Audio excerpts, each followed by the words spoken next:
హల్లెలూయా హల్లెలూయా హల్లెలూయా హల్లెలూయా హల్లెలూయా. స్తోత్రం స్తోత్రం స్తోత్రం స్తోత్రం స్తోత్రములు. మహోన్నతుడాని స్తోత్రాలు చెల్లిస్తున్నాం. జీవాధిపతి నీ స్తోత్రములైన జీవము కలిగిన దేవుడు, మహాదేవుడు, గొప్ప దేవుడు, నీ కృపా కలిసి బట్టి చూపిస్తున్నాము నాయన. ఈ బెతెస్దా గాడ్ మినిస్ట్రీ ద్వారా ఆయన ఈ ఫేస్బుక్ లైవ్ ప్రభా మే 2వ తారీఖు ఈ యొక్క సాయంత్రకాల సమయంలో మరి ఈ యొక్క ప్రార్థనా కూడికని బట్టి మేము చూపిస్తున్నాం. ఈ కూటాన్ని మీరు అధ్యక్ష వహించండి. కూడొచ్చిన బిడ్డల కొరకు, లైవ్లో వీక్షిస్తున్న వారి కొరకు, అందరి కొరకు నీ స్తోత్రాలు చెల్లిస్తున్నాం. పాటలు పాడుతుండగా మంచి స్వరాలు దయచేయండి. పాటల్లో, ప్రార్థనలో, వర్తమానంలో మీరే ఉండి నడిపించి బలపరిచి సహాయం చేయమని, మీరు మహిమ పొందమని నజరుడైన యేసుక్రీస్తు నామం బట్టి ప్రార్థించి వేడుకొంచున్నాము తండ్రి. ఆమేన్ ఆమేన్. పాట పాడుకుందామండి.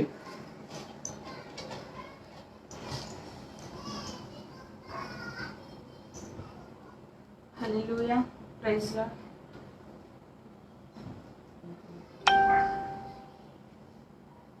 పౌరమా నీ ప్రేమ ఎంత మధురమో,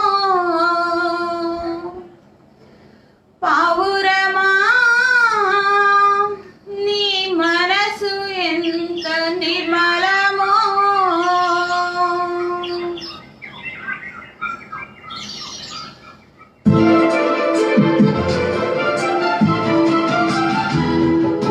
పౌరమా నీ ప్రేమ ఎంత మధురమో, పౌరమా నీ మనసు ఎంత నిర్మలమో, చుట్టెతేనే తార కన్నా మంచి గోధుమ పంట కన్నా, చుట్టెతేనే తార కన్నా మంచి గోధుమ పంట కన్నా, ప్రేమ మధురము నీ మనసు నిర్మలము, ప్రేమ మధురము నీ మనసు నిర్మలము. నా యేసయ్యా నీ ప్రేమ ఎంత మధురమో, నా యేసయ్యా నీ మనసు ఎంత నిర్మలమో.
మదిలో నిన్నే తలచుచున్నాను, ఎటు చూసినాను ఏం చేసినాను, మదిలో నిన్నే తలచుచున్నాను.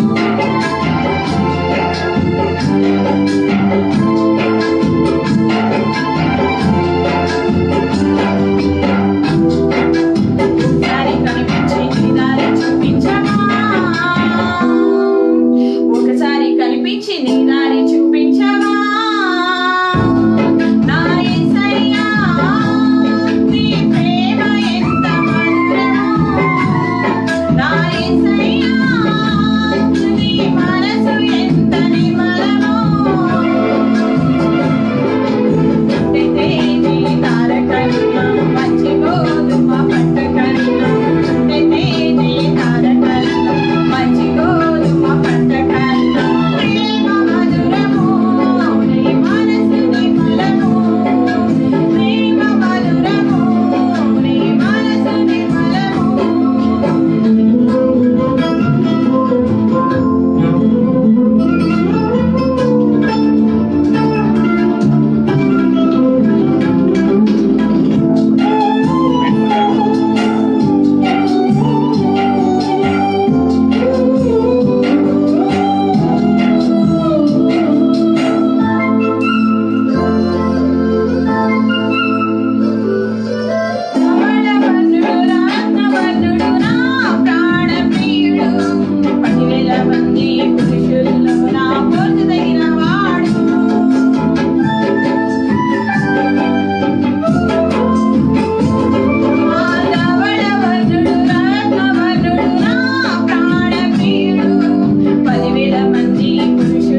హల్లెలూయా.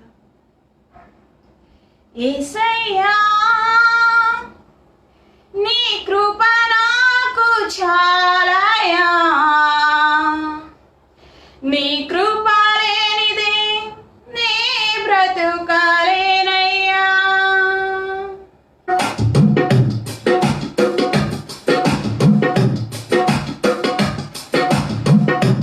యేసయ్యా నీ కృప నాకు చాలయా, నీ కృప లేనిదే నీ బ్రతుకలేనయ్యా.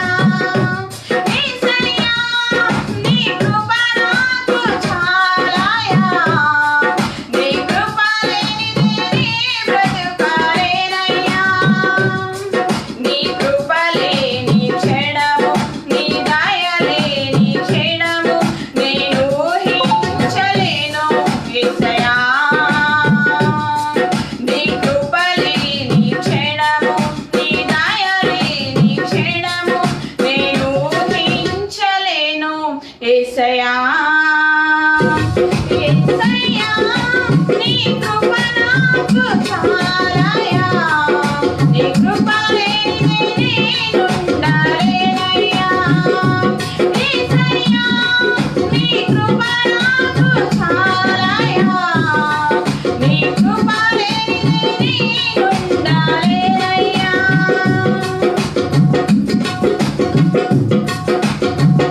Praise lord.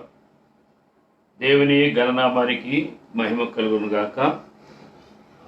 ప్రభువైన యేసుక్రీస్తు నామములో లైవ్లో వీక్షిస్తున్న మీ అందరికీ ప్రభుపేట వందనాలు తెలియజేస్తున్నాను. దేవుడు తన మహాకృపను బట్టి లాక్డౌన్ అయినప్పటికైనా చర్చిలో మనం ఆరాధించుకోవడానికి అవకాశం లేనప్పుడు ఈ ఫేస్బుక్ లైవ్ ద్వారా మరి మీతో దేవుని వాక్యాన్ని పంచుకోవడానికి దేవుడిచ్చిన ఆధిక్యతగా భావిస్తున్నాను. మరి ఈ యొక్క సమయంలో శ్రేష్టమైన మరి మనకి లాక్డౌన్ ఈ సమయాల్లో చాలా విలువైంది. దేవుని బిడ్డలైన మనం దేవునితో దగ్గరగా గడపడానికి, దేవునికి మనం ప్రీతికరంగా మనం ప్రవర్తన మార్చుకుని ఆయనకు అంగీకారంగా యోగ్యంగా నడవటానికి మనకి ఎక్కువ సమయం దేవుడు మనకి ఇచ్చాడు. అంతకుముందు అయితే ఈ పరిచర్ల వల్ల అనేకమైన ఒత్తిళ్ళ వల్ల మనం ఎక్కువ సమయం దేవునితో గడపడానికి కొంచెం అవకాశం ఉండేది కాదు. ఇప్పుడు ఎక్కువ సమయం దేవుడితో గడపడానికి దేవుడు అవకాశం ఇచ్చాడు. ఈ అవకాశాన్ని మీరందరూ కూడా సద్వినియోగపరుచుకుని ఆత్మీయంగా బలపడాలని మనం చేస్తున్నాను. మరి ముఖ్యంగా ఏంటంటే ఈ యొక్క ప్రపంచవ్యాప్తముగా ఈ కరోనా వైరస్ వల్ల కొన్ని వేల మంది చనిపోతున్నారు, కొన్ని లక్షల మంది వ్యాధి బారిన పడి అనేక మంది చాలా సఫర్ అవుతున్నారు. విదేశాల్లో ఉన్న మన యొక్క భారతదేశంలో ఉద్యోగస్తులు కానీ, ఇవాళ స్కూలీలు కానీ, విదేశాల్లో దేశంలో ఉన్న ఉద్యోగస్తులు, చేతి పనుల వారు, చిన్న చిన్న వ్యాపారస్తులు ఆర్థికమైన చాలా లోటు కలిగి చాలా బాధలు పడుతున్నారు. వాళ్ళ గురించి మనం ఎక్కువగా ప్రార్థన చేయవలసిన వారేనో, ఎవరికి మేర వారు మనకు తోటి వాళ్ళకి మనం సహాయం చేసే ఈ సమయాల్లో ఉన్నాం. మీరు ప్రార్థన చేయండి, మీరు చేయగలిగిన సహాయం కూడా చేయాలని ప్రభుపేట మనం చేస్తూ ఈ లాక్డౌన్ సమయంలో మీరు కూడా ఆ యొక్క ప్రభుత్వం యొక్క చెప్పినట్టుగా మనం కూడా మరి ఇంట్లోనే ఉండాలని, మనం బయటికి వెళ్ళి ఈ యొక్క వైరస్ని వ్యాప్తి చెందించుకోకుండా మన గృహాల్లో మనం ఉండి ప్రభుత్వానికి సహకరించాలని మన సంఘస్థులకి అలాగే వీక్షిస్తున్న మీ అందరికీ ప్రభుపేట మనం చేస్తున్నాను. ఈరోజు దేవుని వాక్యం ధ్యానం చేసుకునే ముందుగా ప్రార్థన చేసుకుందాం. సకల ఆశీర్వాదాలకు కారణభూతుడు అయిన మా ప్రియ పరలోక తండ్రి, మీ పరిశుద్ధమైన ఘనమైన నామాన్ని స్తుతులు స్తోత్రాలు చెల్లిస్తున్నాం. ప్రభా, మీరు ఎంతో మంచి దేవుడు. మేము సజీవ లెక్కలో ఉన్నామంటే నీ ఉచితమైన కృప, నీ ప్రేమైన ఆయన ప్రభా, మాకంటే యోగులు, గనులు, గొప్పవారు ఈ సమయం చూడలేకపోవచ్చు, కానీ అత్యంత అల్పులమైన ప్రభా, బలహీనమైన మమ్మల్ని మీరు జ్ఞాపకం చేసుకుని నా తండ్రి నీతో మేము గడపడానికి, నీ మాటలో మేము పంచుకోవడానికి మీరు ఇచ్చిన ఈ శ్రేష్టమైన సమయం కొరకు మీ స్తోత్రాలు. పాటల ద్వారా మీ నామానికి మేము తెచ్చుకున్నారు దేవా. ఇప్పుడు వాక్యాన్ని ధ్యానిస్తుండగా అల్పుడని దాసులు మనం చేసి మాట్లాడండి.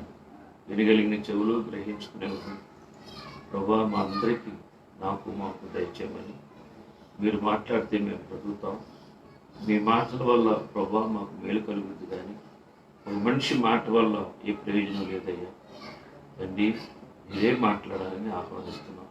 పరిశుద్ధాత్మ దేవుడా, బలహీనంగా బలపరిచి వాడుకోమని మొదటి యేసుక్రీస్తునామమును బట్టి ప్రార్థించి వేడుకొంచున్నాము తండ్రి.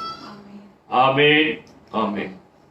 ప్రియులారా, గమనించండి, ఈరోజు ప్రార్థనాంశం ఏంటంటే అపజయానికి 5 కారణాలు.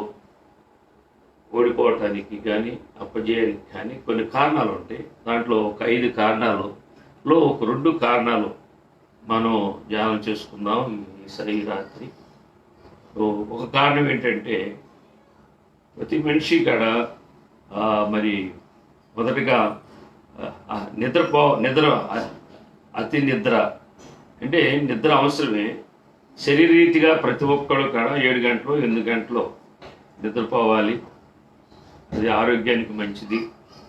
కానీ అతి నిద్ర అనారోగ్యం, అతి నిద్ర మరి ఒక ఉదయిత, మన యొక్క పనులు విషయాల్లో శ్రద్ధ లేకపోవటం, మన మీద ఉన్న పై నాయకులకి లోబడిపోవటం, శారీరకంగా చూసుకున్నప్పుడు, ఆత్మీయంగా చూసుకున్నప్పుడు అతి నిద్ర అనేది అవిధేయతే, లోపమే. కానీ మరి మన వాక్యానుసారంగా ఒకసారి మనం చూసుకున్నప్పుడు దేవుని వాక్యం ఏం చెప్తుందంటే, ప్రసంగి గ్రంథం 9వ అధ్యాయము 10వ వచనం చదువుకుందాం. ప్రసంగి 9:10. చేయుటకు నీ చేతికి వచ్చిన ఏ పనినైనను నీకు శక్తి లోపము లేకుండా చేయము. నీవు పోవు. ఇప్పుడు చాలు, మనం చేయడానికి దేవుడు మనకు ఒక పనిని ఇస్తాడు. ఉద్యోగం అవ్వచ్చు, వ్యాపారం అవ్వచ్చు, ఇంకా చేతి ప్రయోజనం అవ్వచ్చు, వ్యవసాయం అవ్వచ్చు. ఏ పని అయినా ప్రతి మనిషి పని చేయాలి. పని చేయకోకుండా ఎవరు కాడ ఉండకూడదు. అది వాక్యానికి విరుద్ధం, లోకానికి కాడ విరుద్ధం. ప్రతి మనిషి కాడ తనకి అప్పగించిన పనిలో ఆ పని చేయాలని, నమ్మకంగా చేయాలని మరి దేవుని వాక్యం తెలియజేయబడుతుంది. ప్రసంగి గ్రంథంలో కూడా దేవుడు అదే రాశాడు. చేయుటకు నీ చేతికి వచ్చిన ఏ పని అయినను నీ శక్తి లోపము లేకుండా చేయము అంటున్నాడు. మన శక్తికి లోపం లేకోకుండా మనం చేయగలిగినంత దేవుడు మనకిచ్చిన ఆ యొక్క శక్తి కొలది, కృప కొలది మరి మనము పని చేయాలని, దేవుని పనిస్తే దేవుని పని చేయాలి. లోక సంబంధమైన భౌతికమైన పనులు ఇస్తే ఆ పనుల్లో కూడా నమ్మకంగా చేయాలని దేవుని వాక్యం తెలియజేయబడుతుంది. పని చేయటం విధేయత, పని అశ్రద్ధ చేయటం అవిధేయత కనుక అవిధేయులకి ఏం కలుగుద్దో అనేది మరొకసారి లేఖనం మనం చూసుకున్నప్పుడు 1 సమూయేలు 26వ అధ్యాయము 12వ వచనం చదువుకుందాం. సౌలు తలగడ దగ్గరనున్న ఈటెను నీడబుడ్డిని తీసుకొని వాళ్ళిద్దరూ వెళ్ళిపోయి యెహోవా చేత వారికందరికి గాఢ నిద్ర కలగగా వారిలో ఎవడును నిద్ర మేల్కొనలేదు. ఎవడు వచ్చినా వారిని చూడలేదు. చాలు, అదే జరిగిన దాన్ని గుర్తుపట్టిన వాడెవడను లేడు. ఇక్కడ సౌలు సైనికులు అందరూ కాడ, సైన్యాధిపతి, సైనికులు, సౌలు గాఢ నిద్రలో ఉన్నారన్నమాట.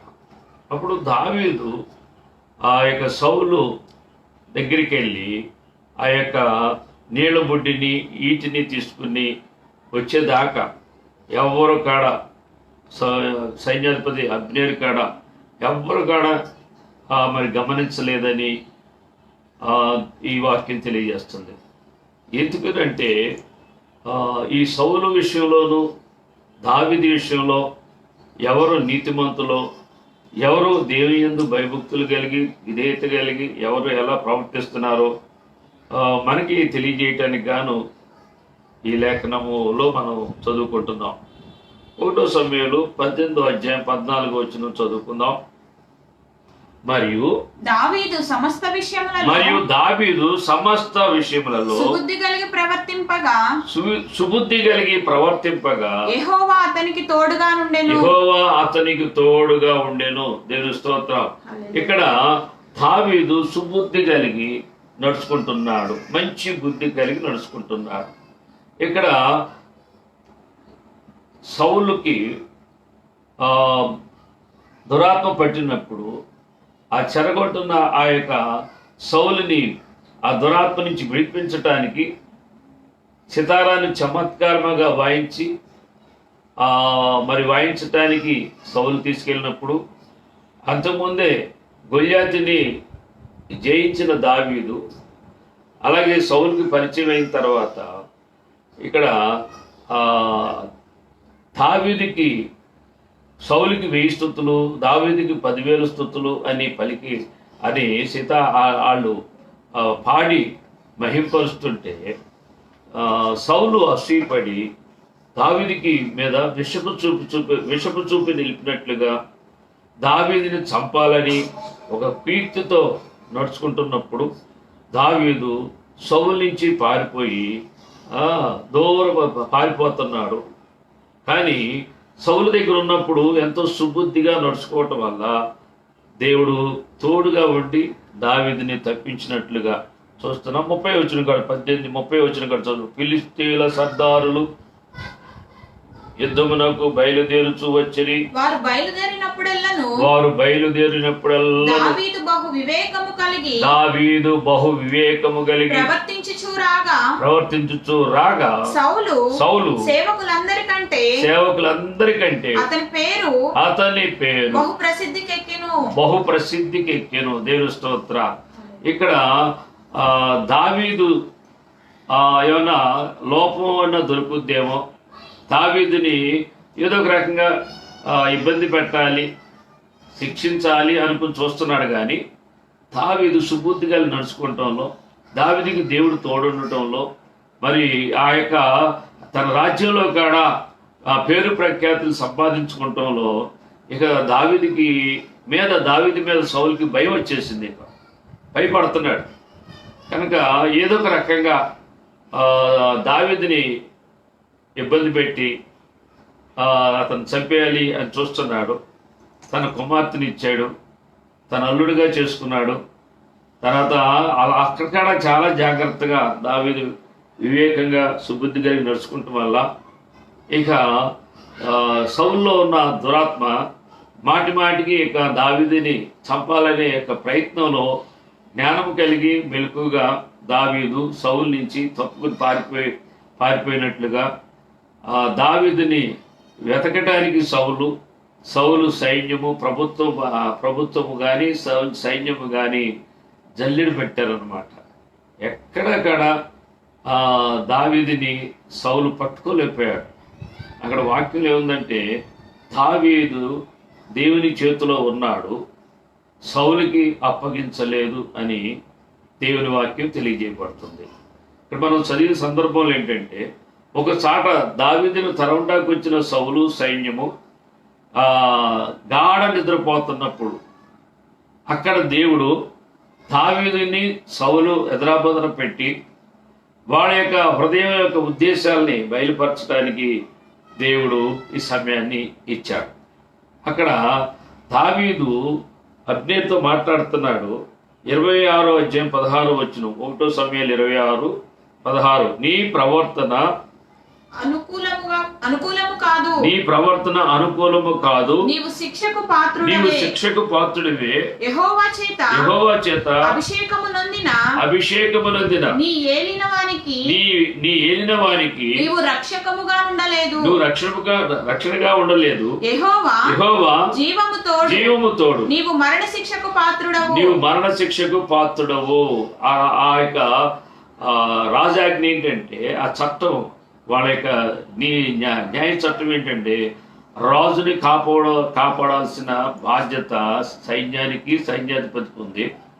ఆ బాధ్యతను నెరవేర్చినప్పుడు శత్రువుకి అవకాశం ఇచ్చినప్పుడు శిక్షణ పొందాలి, మరి తీర్పు తీర్చి శిక్షిస్తారు. అదే దావీదు అబ్నేజర్తో చెప్తున్నాడు అన్నమాట. కనుక మరి 26:21, అందుకు సౌలు నేను పాపము చేసి తిని ఈ దినమున నా ప్రాణము నీ దృష్టికి ప్రియముగా నీ దృష్టికి ప్రియముగా ఉండిన దాన్ని బట్టి నేను ఇక నీకు కీడు చేయను అని సౌలు చెప్తున్నమాట. వీళ్ళారా, ఒక మంచితనం వల్ల దావీదు సౌలు దొరికాడు చేతికి.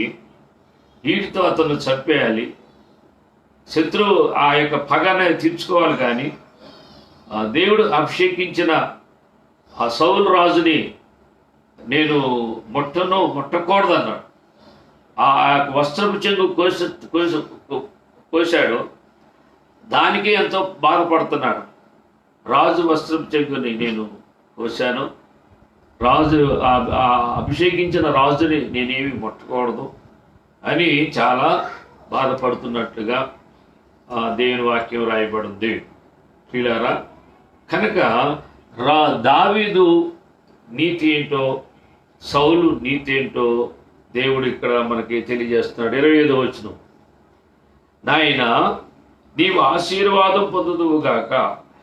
ఇక్కడ మళ్ళీ సౌలు దావీదు ఇక్కడ అన్నాడు, నేను నీకేం అపకారం చేశాను రాజా, నేను మిన్నల్ లాంటి వాడిని,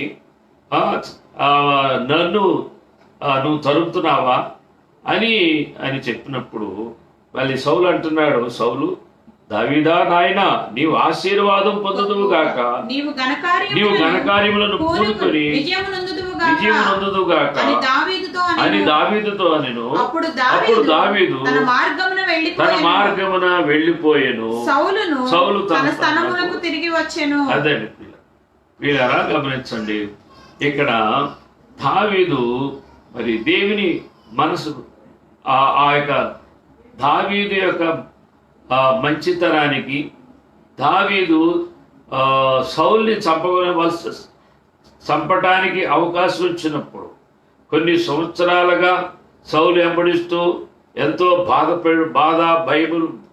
పెడుతూ భయపెడుతూ చాలా సౌలు ద్వారా చాలా ఇబ్బంది పడుతున్న దావీదు ఒక సౌల్ని చేతికి అప్పగించినప్పుడు దేవుడు దేవుడి నీతి నెరవేర్చాడు. తను పగ తీర్చుకోలేదు.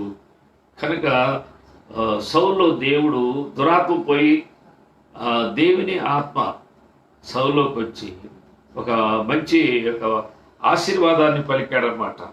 దావీదా నాయన నీవు ఆశీర్వాదం పొందుదువు గాక, నీవు ఘనకార్యములు పూనుకొని విజయమునందుదువు గాక అని అన్నప్పుడు దావీదు గాడ దేవుని యొక్క మనసుతో మాట్లాడాడు. కానీ మళ్ళీ దురాత్మ వచ్చినప్పుడు ఈ సౌలు ఏదో ఒక రకంగా నన్ను చంపేస్తాడు అని దావీదు ఎరిగిన వాడుగా ఉండి అక్కడి నుంచి దావీదు సౌలు నుంచి తప్పుకుంటాడు అనమాట. ఫిలిస్తీన్ దేశానికి వెళ్ళిపోయినట్లుగా మనం చూస్తున్నాం. వీళ్ళరా, మరి దేవుని యొక్క నీతి న్యాయములు కలిగిన వాళ్ళు, దేవుని యందు భయభక్తులు కలిగి, మరి దేవుని చెప్పినట్లుగా, వాక్యం చెప్పినట్లుగా మనం నడుచుకున్నప్పుడు దేవుడు దుష్టుడికి అప్పగించడు. దుష్టుడు ఎప్పుడైతే సౌలు యొక్క ఉద్దేశం మంచిది కాదు కనుక దేవుని యొక్క నీతి న్యాయాల్ని నెరవేర్చలేదు కనుక సౌలుని దేవుడు కొట్టివేసినప్పుడు, దావీదుని దేవుడు ఏర్పాటు చేసుకుంటాను అన్నప్పుడు, సౌలు పగబట్టి తరుతున్నప్పుడు దావీదు దేవుని బట్టి నడిచాడు. సౌలు తన నీతిని బట్టి, లోక నీతిని బట్టి, తన అధికారం కొరకు, తన యొక్క పేరు ప్రఖ్యాతుల కొరకు సౌలు పనిచేస్తున్నట్టుగా మనం చూస్తున్నాం. అందుకనే అక్కడ గాఢ నిద్ర అనేది దేవుడే కలిగించాడు. అక్కడ కారణం సౌలు యొక్క అవిధేయత వలన, ఇక్కడ దేవుడు దావీదు సుబుద్ధి కలిగి సురుకుగా మరి దేవుని యందు భయభక్తులు కలిగి నడుచుకుంటం వల్ల సౌలు మీద దావీదుకి దేవుడు జయమిచ్చాడు అని వాక్యం తెలియజేయబడుతుంది. ప్రియుల, మరి ఇంకొక మాట మనం చూసుకున్నప్పుడు పరిశుద్ధ గ్రంథంలోనే యోనా గురించి రాయబడింది. యోనా గ్రంథము 1వ అధ్యాయము 5వ వచనం కాడ మనం 5వ వచనం చదువుకుందాం. 1:5. కాబట్టి నావికులు భయపడి ప్రతి వాడు తన దేవతను ప్రార్థించి ఓడ సులకన చేయుటకై అందులోని సరుకులను సముద్రములో పారవేసి దేవుని స్తోత్రాలు. ప్రియులారా గమనించండి, ఇప్పుడు యోనా కాడ అవిధేయత చూపించాడు. దేవుడు అన్నాడు, నువ్వు నినివేకి వెళ్ళు అని చెప్పినప్పుడు తర్షీష్కి వెళ్ళటానికి వెళ్ళాడు. టికెట్ తీసుకుంటే వాళ్ళు ఎక్కాడు. నినివేకి ఎందుకు వెళ్ళమని, నినివే ప్రజలు మరి ఒక గొప్ప ఉపద్రవం, నినివే ప్రజల్ని దేవుడు వాళ్ళ యొక్క చేసిన పాపాన్ని బట్టి ఆ నినివే ప్రజలకి ఒక దుర్గతి కలుగుద్ది. 40 దినాల్లో వాళ్ళని నేను మరి నాశనం చేస్తాను అని ప్రకటించమని చెప్పినప్పుడు యోనా విధేయత చూపించలేదు. లోపల యోనా నినివేకి వెళ్ళమంటే తర్షీష్కి వెళ్ళాడు అనమాట. కనుక దేవుడు ఊరుకోలేదు. ఆ ఓడలో ఉన్న యోనా ఓడలో ఉన్న ఆ ఓడ మీదకి పెద్ద తుఫాను పంపించాడు. ఇక్కడ మరి మనం చూసుకున్నప్పుడు ఆ ఓడ తుఫాన్లో చిక్కుకొని చాలా మునిగిపోయే పరిస్థితుల్లో వాళ్ళందరూ ఎవరు దేవతలను వాళ్ళు పూజించుకుంటూ కొలుసుకుంటూ ప్రార్థన చేసుకుంటూ మొత్తం అన్ని ఎత్తుకుంటూ వస్తే యోనా ఎక్కడ యోనా అడుగు బాగా వాడ దిగు భాగమున పోయి పండుకొని గాఢ నిద్రపోయాడండి. అదే ఎవరికైనా సరే అవిధేయులకి అవిశ్వాసులకి గాఢ నిద్ర కలుగుద్ది. ఈ గాఢ నిద్ర ఎవరు కలగజేశారంటే దేవుడు కలిగి. ఎందుకంటే బుద్ధి రావటానికి గాఢ నిద్ర వాళ్ళకి మెలుపు కానీ సుఖతనం కానీ దేవుడు చెప్పినట్టుగా నడుచుకునే పద్ధతులకి నడుచుకున్నప్పుడు దేవుడు గాఢ నిద్ర కలిగించి వాళ్ళకి బుద్ధి చెప్తాడని మనం లేఖనం చూస్తున్నాం. ఇక్కడ మరి యోనా గ్రంథము చూడండి 1:9 అతడు వారితో ఇట్లను నేను హెబ్రీయుడను సముద్రమునకు భూమికిని సృష్టికర్తై ఆకాశమందు దేవుడినైన యెహోవా యందు నేను భయభక్తులు గలవాడను. అదండి నేను ఇప్పుడు వాడ నాయకులతో చెప్తున్నాడు. దేవుడి గురించి ఒక మంచి సాక్ష్యం చెప్తున్నాడు. నేను హెబ్రీయుడను సముద్రమునకు భూమికిని సృష్టికర్త అయిన ఆకాశమందు దేవుడై ఉన్న యెహోవా యందు నేను భయభక్తులు గలవాడిని. భయభక్తులు గలవాడిని అంటాడు కానీ భయం లేనట్లుగా ప్రవర్తించాడు. భయభక్తులు కలిగి ఉంటే దేవుడి మాటకి లోబడాలి. నినివేకి వెళ్ళమంటే నినివేకి వెళ్ళాలి. నినివే ప్రజలకి ప్రకటన చేయమన్న ఆ సువార్త ప్రకటించాలి. కానీ తన సొంత ఆలోచనలతో సొంత జ్ఞానముతో మరి తర్షీష్కి వెళ్ళటం వల్ల దేవుడు యోనాకు ఒక పాఠం నేర్పాలని యోనాని మరి ఒక యథార్థమైన మాట అంటాడు. యోనా ఏమంటాడంటే 12వ వచనం నన్ను బట్టియే ఈ గొప్ప తుఫాను మీ మీదకి వచ్చినని నాకు తెలిసి ఉన్నది. నన్ను ఎత్తి సముద్రములో పడని. మిమ్మల్ని బట్టి కాదు, నన్ను బట్టే వచ్చింది. నా దేవుడే ఈ యొక్క తుఫాను పంపించాడు కనుక నన్ను ఎత్తి సముద్రంలో పడేయండి అని చెప్పాడు. అప్పుడు పడవేయుడి అప్పుడు సముద్రం మీ మీదకి రాకుండా నిమ్మళించునని అతడు వారితో చెప్పినను అక్కడ చెప్పాడు యోనా. కానీ ఇతన్ని చంపడానికి వాళ్ళు భయపడుతున్నారు. ఇతని యొక్క మరి ఇతని పాపం మా మీదకి వస్తుంది అని భయపడి ఎన్నో ప్రయత్నాలు చేసి ఆ వాడని నడపడానికి చూశారు కానీ వాళ్ళ వశము కాలేదు. అందుకని ఎత్తి సముద్రంలో పడేసినట్లుగా దేవుని వాక్యం రాయబడింది అన్నమాట. యోనాని సముద్రంలో పడేసిన తర్వాత సముద్రం నెమ్మడించినట్టుగా చూస్తున్నాం. 2వ అధ్యాయం 9వ వచనం ఇప్పుడు సముద్రంలో యోనాని పడేశారు. ఆ సముద్రంలో దేవుడు ఒక చేపకి ఆజ్ఞాపించాడు. ఆ చేప యోనాని మింగింది. ఆ మింగిన తర్వాత చేప కడుపులో ఉండి చాలా దేవుడికి మొరపెడుతున్నారు. 2:9 కృతజ్ఞతాస్తుతులు చెల్లించి నేను నీకు బలులను అర్పించుదును. నేను మొక్కుకొనిన మొక్కుబళ్ళు చెల్లింపక మానను. ఆ చాప కడుపులో త్రిమింగలం కడుపులో యోనా నరక శిక్ష పడుతున్నాడు అనమాట. పాతాళంలో ఉన్న అనుభవాలు తనకున్న ఆ యొక్క పరిస్థితులన్నీ వర్ణిస్తూ తన మనస్సులో ప్రార్థన చేస్తున్నప్పుడు దేవుడు యోనా ప్రార్థన ఆలకించాడు. కృతజ్ఞతాస్తుతులు చెల్లించి నేను నీకు బలులను అర్పిస్తాను, మొక్కుబళ్ళు చెల్లిస్తాను, మానను, యెహోవా వద్దనే నాకు రక్షణ దొరుకును అని ప్రార్థన చేశాడు. అప్పుడు యోనా ప్రార్థన దేవుడు ఆలకించి మళ్ళీ 3వ అధ్యాయంలోకి వచ్చేటప్పటికల్లా యోనాకి మళ్ళీ నినివే పట్టణానికి ప్రకటన చేయమని చెప్పినప్పుడు యోనా లోబడ్డాడు. మొదటేమో 1వ అధ్యాయంలో అవిధేయత చూపించాడు. 2వ అధ్యాయంలో దేవుడు యోనాకి బుద్ధి చెప్పి చేప గడుపులకు పంపించాడు. 2వ అధ్యాయంలో యోనా మొరపెడితే మళ్ళీ చేప కక్కేసింది.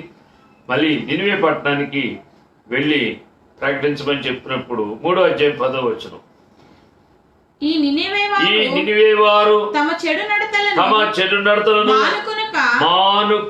మానుకొనగా వారు చేయుచున్న క్రియలను దేవుడు చూచి పశ్చాత్తాప్తుడై వారికి చేయుదనని తాను మాట ఇచ్చిన కీడు చేయక మానెను. దేవుని స్తోత్రం. ఇప్పుడు నినివే పట్టణానికి ఒకసారి యోనా గ్రంథంలో దాని ముందుకు వచ్చిన చూసుకుందాం. 3వ అధ్యాయము మొదటి వచ్చిన చదువుకుందాం. చూడండి. అంతటా యెహోవా వాక్కు రెండవ మారు యోనాకు ప్రత్యక్షమై సెలవిచ్చినదేమనగా నీవు లేచి నినివే మహాపురమునకు పోయి నేను నీకు తెలియజేయు సమాచారము దానికి ప్రకటన చేయము. కాబట్టి యోనా లేచి యెహోవా సెలవిచ్చిన ఆజ్ఞ ప్రకారము నినివే పట్టణము పోయేదండి. ఇప్పుడు రూట్లోకి వచ్చాడు. నినివే దేవుడు చెప్తున్నట్టుగా నినివే పట్టణానికి వచ్చి ప్రకటిస్తున్నాడా? నినివే పట్టణము దేవుని దృష్టికి గొప్పదై 3 దినముల ప్రయాణమంతా పరిణామము గల పట్టణము. యోనా ఆ పట్టణములో ఒక దిన ప్రయాణమంత దూరము సంచరించి అది ఇంకా 40 దినములకు నినివే పట్టణము నాశనమగునని ప్రకటన చేయగా నినివే పట్టణము వారు దేవుని యందు విశ్వాసముంచి ఉపవాస దినము చాటించి గనులేమి అల్పులేమి అందరూ గోని పట్ట కట్టుకొనిరి. దేవుని స్తోత్రం. అదండి, 3 రోజులు ప్రయాణం చేయవాలి. 3 రోజులు ప్రకటించాలి. కానీ ఒక్కరోజు ప్రకటించిన ఆ ప్రకటనలో యోనా ప్రకటించింది రాజు వరకు వెళ్ళి రాజు కాడ ఆ సింహాసనం దిగి గోనిపట్ట కట్టుకుని ఉపవాస దినం ప్రకటించి మొత్తం దేశం అంతా కాడ మళ్ళీ రాజు అందరికీ ఆజ్ఞాపించాడు. ఉపవాస దినం అందరూ కాడ పశ్చాత్తాపం పొందండి, చెడుతనం వదలండి, మారుమనసు పొందండి. ఎప్పుడైతే నినివే పట్టణస్తులందరూ కాడ ఆ మహాపట్టణం దేవుని మాటకి లోబడి దేవుని చెడుతనాన్ని పాపాలు ఒప్పుకుని పశ్చాత్తాపడి వాళ్ళు ఎప్పుడైతే దేవునికి మొరపెట్టుకున్నారో దేవుడు వాళ్ళ యొక్క నాశనాన్ని ఆశీర్వాదంగా మార్చాడు. ఆ దేవుడు చేయాలనుకున్న ఆ యొక్క ఉగ్రత, ఆ కోపము, పశ్చాత్తాపం ఆయన కరిగిపోయాడు. దేవుడు కరిగిపోయి ఆ నాశనం చేయాలనుకున్న ఆ పట్టణాన్ని వాళ్ళు క్షమించి ఆ పట్టణాన్ని మరి కాపాడినట్లుగా మనం చూస్తున్నాం. వీళ్ళరా అక్కడ 3వ అధ్యాయంలో మరి నినివే పట్టణాన్ని దేవుడు కాపాడతాడు. 4వ అధ్యాయంలోకి వచ్చేటప్పుడు కదా 4వ అధ్యాయం 1వ వచనం, యోనా దీనిని చూచి బహు చింతాక్రాంతుడై కోపగించుకొని యెహోవా నేను నీ దేశమందుండగా ఇట్లు జరుగునని నేను అనుకుంటుని కదా. అందువలననే నీవు కటాక్షమును జాలియును బహుశాంతమును అత్యంత కృపగల దేవుడవై ఉండి పశ్చాత్తాపపడి కీడు చేయక మానుదువని నేను తెలుసుకొని దానికి ముందుగానే తర్షీషునకు పారిపోతిని. దేవుడు ఎటువంటి వాడో తెలుసు, దేవుని ప్రేమ, దయ, కనికరాలు తెలుసు. కానీ నినివే పట్టణస్తులు చెడుతనాన్ని బట్టి దేవుని యొక్క శిక్ష నినివే పట్టణాన్ని మీదకి రావాలని యోనా ఉద్దేశమైంది. దేవుడైతే క్షమించాడు కానీ తప్పుల్ని, ఆ చెడుతనాన్ని, ఆ పాపాన్ని దేవుడు ఒప్పుకుంటే క్షమించే మనసు దేవుడు కలిగి ఉన్నాడు. కానీ యోనా మట్టికి నినివే పట్టణం మీద శిక్ష రావాలి. ఒకవేళ నేను ప్రకటిస్తాను, దేవుడు క్షమిస్తాడు. మరి ఆ పట్టణస్తులందరూ కూడా అబద్ధ ప్రవక్త వచ్చాడు అని అటువంటి మనసు కలిగి ఉన్నాడు. ఏదైనా చెడుతనానికి శిక్షే ఉండాలి, కానీ వాళ్ళు ఒప్పుకోవటం ఏంటి, క్షమించడం ఏంటి అనే ఒక ఉద్దేశాన్ని కలిగి ఉన్నాడు. దేవుణ్ణి ఎరిగి ఉన్నాడు, దేవుని యందు భయభక్తులు కలిగి ఉన్నాడు. ప్రాణభయం కాదు అతనికి, కానీ ప్రాణభయం కాదు, కానీ పాపం చేసిన వాళ్ళు శిక్షించబడాలి అనే ఒక మనసు కలిగిన యోన మరి దేవుని మనస్సుని ఆ విధానంలో అర్థం చేసుకోక దేవుడికి అవిధేయుడయ్యి మరి అటువంటి అలా మనస్సు ప్రవర్తిస్తున్నప్పుడు యోన ఇక అలిగి ఊరు దాటి వెళ్ళిపోయాడు. తీవ్రమైన ఎండ ఉన్నప్పుడు, అక్కడ అలసట చెందున్నప్పుడు యోనాని బుద్ధి చెప్పడానికి ఒక సబ్సిట్ పెట్టాడు. చూడండి 4వ అధ్యాయం కింద చూడండి. దేవుడైన యెహోవా 6వ వచనం. దేవుడైన యెహోవా సొర చెట్టు ఒకటి ఏర్పరిచి అతనికి కలిగిన శ్రమ పోగొట్టుటకై అది పెరిగి యోనా తలకు పైగా నీడ ఇచ్చినట్టు చేసెను. ఆ సొర చెట్టును చూసి యోనా బహు సంతోషించెను. మరుసటి ఉదయమందు దేవుడు ఒక పురుగును ఏర్పరచగా అది ఆ చెట్టు తొలిచినందున చెట్టు వాడిపోయెను. మరియు ఎండ కాయగా దేవుడు వేడిమి గల తూర్పు గాలిని రప్పించెను. యోనా తలకు ఎండ దెబ్బ తగలగా అతడు సొమ్మసిల్లి బ్రతుకుట కంటే చచ్చుట నాకు మేలనుకొనెను. అప్పుడు దేవుడు ఈ సొర చెట్టును గురించి నీవు కోపించుట న్యాయమా అని యోనాను అడగగా యోనా ప్రాణము పోవునంతగా కోపించుట న్యాయమే అనెను. అందుకు యెహోవా నీవు కష్టపడకుండాను పెంచకుండాను ఒక్క రాత్రిలోనే పుట్టి పెరిగి ఒక రాత్రిలోగానే వాడిపోయిన ఈ సొర చెట్టు విషయంలో నీవు విచారపడుచున్నావే. అయితే 120,000 కంటే ఎక్కువై కుడి ఎడమలు ఎరుగని జనమును బహు పశువులు గల నినివే మహాపురం విషయంలో నేను విచారపడవద్దా అని యోనాతో సెలవిచ్చెను. ఇక్కడ యోనాకి అర్థం కాని విషయం. యోనాకి ఇప్పటికైనా యోనా మార్మన్స్ పొందుతాడేమో, పశ్చాత్తాపడతాడేమో, తప్పైపోయింది ప్రభా, నువ్వు క్షమించడానికి సిద్ధ మనసు కలిగిన వాడు, నేను క్షమించలేకపోయాను, వాళ్ళ మీద నినివే పట్టణస్తుల మీద వాళ్ళ చెడుతనాన్ని బట్టి ఆయాసపడ్డాను, వాళ్ళ మీద శిక్ష రావాలనుకున్నాను అని లాస్ట్లో దేవునితో అనలేదు. సొరచెట్టు పెట్టి యోనాకి బుద్ధి చెప్పి మళ్ళీ అతను మారుమనసు పొందాలి, అతన్ని రిలీజ్ అవ్వాలని దేవుడు చూశాడు. కానీ అది అక్కడ యోనా దగ్గరే 4వ అధ్యాయంలో అక్కడ కనపడలేదు. అక్కడ పిల్లరా మరి యోనా యొక్క ప్రవక్త, జ్ఞానం కలిగిన వాడు, దేవుడి గురించి మరి తెలిసినవాడు, కానీ మాట కొంచెం ఒక విషయంలో మిస్ అయ్యాడు అనమాట. క్షమించే మనస్సు యోనాలో లేకపోవటం వల్ల మరి లాస్ట్లో కూడా పశ్చాత్తాపడలేకపోయాడు అన్నట్టుగా కనపడుతుంది. లేదా నినివే పట్టణం బహుఘోరమైన పాపం చేస్తుంది. ఆ పాపాలన్నిటికీ పశ్చాత్తాపడితే నినివే పట్టణస్తులు క్షమించబడ్డారు. కానీ కొన్నిసార్లు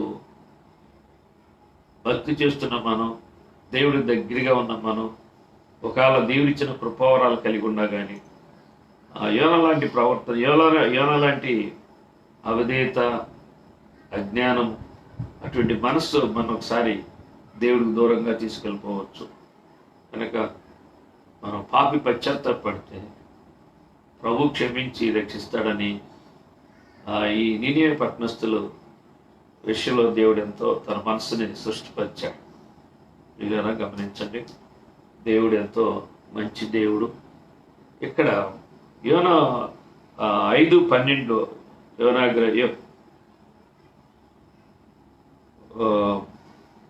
5:12 యోహాను సువార్త, కష్టజీవులు కొద్దిగా తినను యోనా గ్రంథంలో మనం చూసుకున్న భాగంలో మనం 2 విషయాలు మనం సౌలు దావీదు విషయం, యోనా నినివే పట్టణ విషయంలో, యోనా విషయంలో కూడా దేవుడు వాళ్ళ యొక్క అవిధేయతల్ని మనం ధ్యానం చేశాం. మన జీవితాల్లో మనం అవిధేయులుగా ఉండకోకుండా విధేయులుగా ఉన్నప్పుడు దేవుడు మనకి తోడుగా ఉండి దావీదుకి ఇచ్చిన సుబుద్ధి, జ్ఞానాన్ని, చురుకుదనాన్ని బట్టి దేవుని యొక్క చేతుల్లో ఉండి తను వర్తిల్లినట్లుగాను జయం పొందినట్లుగా మనం కూడా దేవుని పక్షంగా విశ్వాసం కలిగి విధేయత కలిగి ఉండాలని ఈ విషయంలో మనం నేర్చుకున్నాం. ప్రభు ఈ మాటలు దీవించును గాక. ఇంకా మిగతా అంశాలు రేపు ఆరాధనలో ధ్యానం చేసుకుందాం. ఒక పాట పాడుకుందామండి.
హల్లెలూయా. హల్లెలూయా.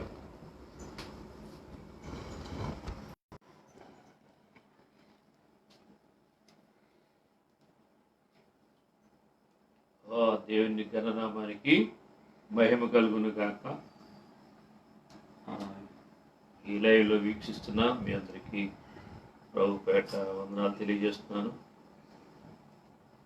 మరి 8 గంటల నుంచి 9 గంటల వరకు కుటుంబ ఆరాధనలు చేసుకోవాలని, ఉదయం 6 గంటల నుంచి సాయంత్రం 6 గంటల వరకు ఎవరి గృహాల్లో వాళ్ళు మరి గొలుసు ప్రార్థన చేయాలని మరి చెప్పడం జరిగింది. ఈ లాక్డౌన్ టైంలో మీరు ఆ రీతిగా పగలు ప్రార్థన చేసుకుంటూ రాత్రులు కుటుంబ ప్రార్థన కూడా మీరు చేసుకుంటున్నారని నమ్ముతున్నాను. నాకు తెలుస్తుంది మీరు వాట్సాప్లో మీ కుటుంబ ప్రార్థనలు పెడుతున్నారు.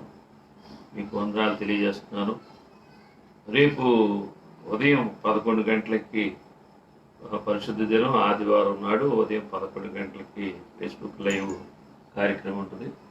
మీరందరూ కూడా ఈ ఆరాధనలో పాల్పొప్పులు పొందాలి. మీరు 11 గంటలకి 10 నిమిషాల ముందే పనులన్నీ పూర్తి చేసుకుని చర్చిలో మనం ఎట్టయితే దేవుని ఆరాధించుకుంటామో హృదయపూర్వకంగా ఆత్మతో సత్యంతో మనం ఆరాధించుకోవాలి. ఈ వాక్యం మళ్ళీ ఎప్పుడో తన పనులైనా కింటం కాదు. మనం ఎవరి గృహంలో వాళ్ళు మందిరంలో ఆరాధించుకునేటట్టుగా మనం అటువంటి హృదయపూర్వకంగా మహాపూర్వకంగా దేవుడికి కృతజ్ఞతాస్తుతులు చెల్లిస్తూ మనం ఆరాధనలో పాల్పొంపులు పొందాలి. ప్రభుపేట మీకు మనం చేస్తున్నాను. ఈ విషయంలో మీరు అశ్రద్ధ చేయవాకండి. ప్రపంచం కొరకు, మన దేశం కొరకు, ఈ కరోనా వైరస్ బాధితుల కొరకు, కుటుంబాల కొరకు మీరు ఎక్కువగా ప్రార్థన చేయాలని ప్రభుపేట మనం చేస్తున్నాను.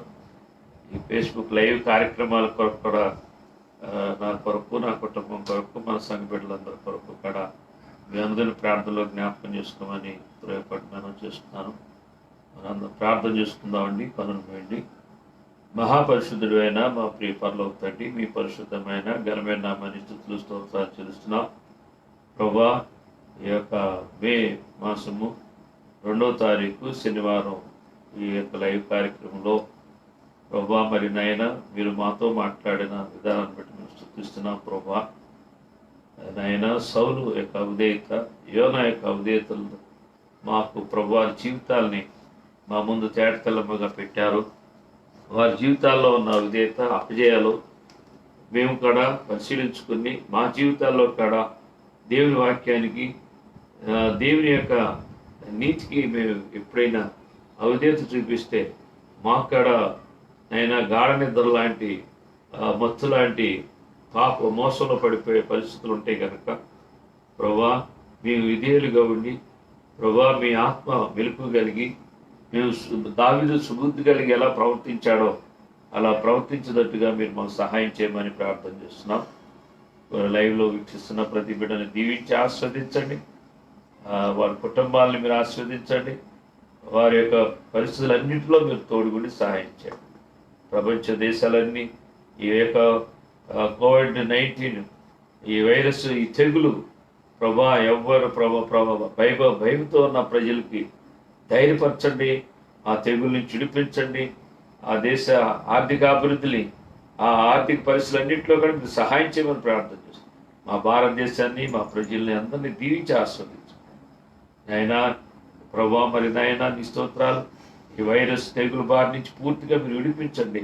అందరిలో సంతోషాన్ని సమాధానాన్ని దయచేయండి. రేపు ఆరాధన ఎక్కడ మీ చేతులకు అప్పగిస్తున్నాం. ఆ సమయంలో మేము మా ఆత్మతో సత్యంతో ఆరాధించుకుంటానికి సహాయం చేయండి. మా బిడ్డలందరూ అక్కడ రేపు లైవ్లోకి సకాలంలో రావడానికి సహాయం చేయండి. ఇప్పుడు వచ్చిన ప్రతి బిడ్డ దీవించమని నజరేయుడైన యేసుక్రీస్తు నామమున బట్టి ప్రార్థించి వేడుకొంచున్నాము తండ్రి. ఆమేన్. పరమ తండ్రి అయిన దేవుని ప్రేమయు ప్రభువైన యేసుక్రీస్తు కృపయు పరిశుద్ధాత్మ యొక్క అన్యోన్య సహవాసము కూడిన మనకు సకల పరిశుద్ధులకు వాక్యం ప్రతి బిడ్డకి సదాకాలం తోడే నడిపించును గాక. ఆమేన్. God bless you. అందరికీ